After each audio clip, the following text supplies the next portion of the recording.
Hi, my name is Ishmael and today we're going to be talking about RICS valuations and revalues of properties, as well as end values and mortgage values. So, RICS valuations.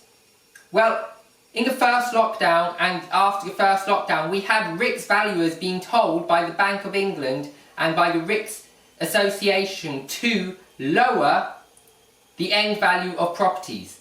Now this was due to uncertainty in the property market. Now what does that look like? Well, what they were thinking is that the property prices were going to drop up to 16% last year.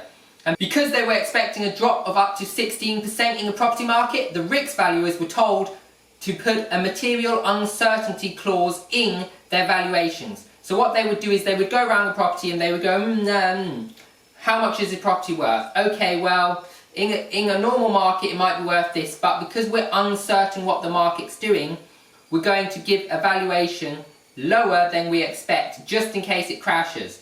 Now, there was no figure based on this, which means that the RICS valuers were going around and going, what do I think is going to happen to this house? Well, I don't like this area, so I'm going to value this house down by 20%. Now that meant that your £100,000 house was now worth £80,000. Therefore, some people couldn't get mortgages. Other people, when they refinanced after having a mortgage to change their product, or if they were doing a buy, refurbish, refinance, which is buying a property, renovating it, and then putting a mortgage on, their properties were getting downvalued.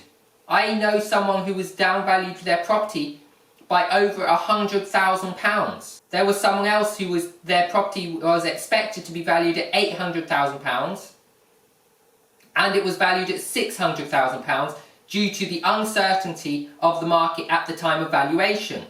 That's a massive reduction, and that meant that the end value of the property was nowhere near what they expected, and they've had a massive reduction in their profits, even to the point where they made a small loss.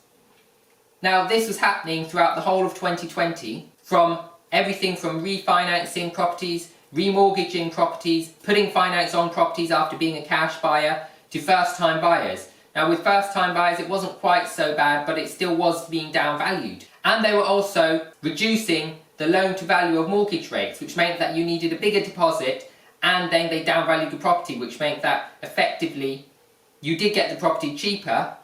So for first-time buyers you were still paying a higher deposit, but it was sort of levelling out reasonably well because of the reduction in house price. So as of a few weeks ago, they announced that they were no longer going to have a material uncertainty clause in the property industry, which means that RICS surveyors are now back up to valuing properties how they used to value them, based on what the market's currently doing and not what the market has been doing in the past.